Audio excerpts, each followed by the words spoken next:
Fala galera do YouTube, estamos aqui com mais um vídeo. E hoje galera, eu quero mostrar pra vocês aqui um jeito muito fácil de fazer um guarda-armaduras muito simples mesmo, galera. Então bora lá. Galera, eu fiz aqui um montão, só pra vocês verem que dá certo mesmo. Olha só.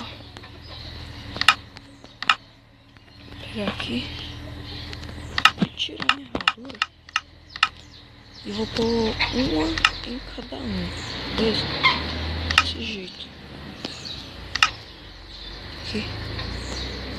Aí, quando eu entrar aqui dentro, olha o que acontece. Olha, isso aqui é muito simples de fazer. Deixa eu fazer aqui. Você vai pegar aqui um injetor assim. Tô tirado 100%, né? Isso não.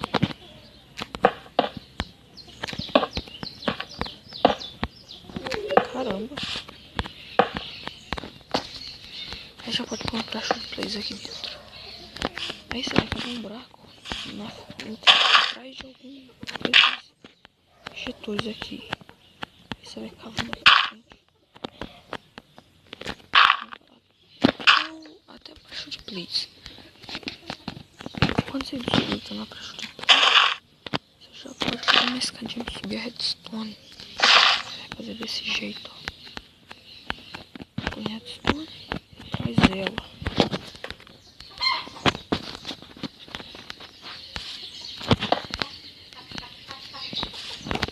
Agora só a gente rodear aqui tudo de redstone, né?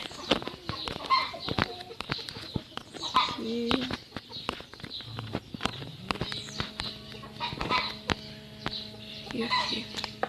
Beleza. Agora praticamente já tá tudo pronto, né? Só não sei se não vai estar faltando energia. Se tiver faltando energia, é só pôr um repetidor.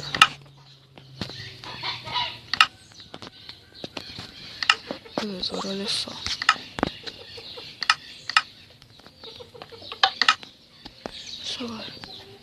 Deixa eu ver. Não tá faltando energia, galera. Não é necessário pôr repetidor, mas vai funcionar do mesmo jeito se pôr repetidor, galera. Bom, galera, é só isso que eu queria mostrar hoje, né? Vou ficar com mais tutoriais aí depois de uns tempos, né?